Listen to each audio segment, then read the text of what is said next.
अब बढ़ते हैं आगे। कनाडा में नए इंटरनेशनल स्टूडेंट वीजा पर 2 साल की लिमिट लगाई गई है। कनाडा सरकार ने नई स्टूडेंट वीजा पॉलिसी का ऐलान कर दिया है। इसका असर क्या होगा ये जानने के लिए चलते हैं रोहन के पास। तो रोहन बताएं, ये जो वीजा पॉलिसी में कैपिंग की गई है इसका कितना असर दिखाई दे सकता है?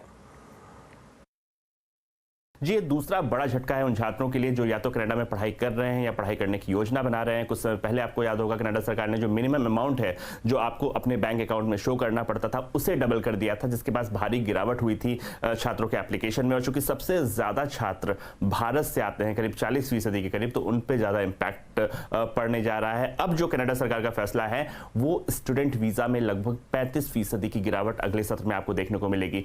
पिछले साल करीब 5,60,000 वीजा इशू किए गए थे, स्टूडेंट वीजा, और इस साल उसे कम करके 3,64,000 करने की बात कह रही है सरकार। और ये जो कैप है ये 2 साल के लिए लागू रहेगा। 2025 के बाद सरकार, ये जो कनाडा की सरकार है वो ये रिव्यू करेगी कि इसे जारी रखना है या फिर इसे बढ़ाना है।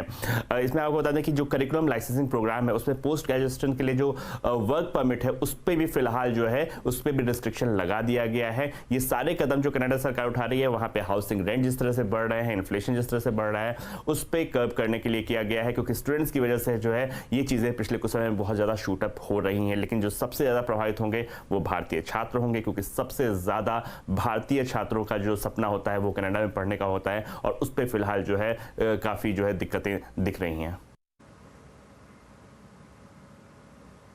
शुक्रिया रोहन इस पूरी जानकारी के लिए। और अब FNO गुरुकुल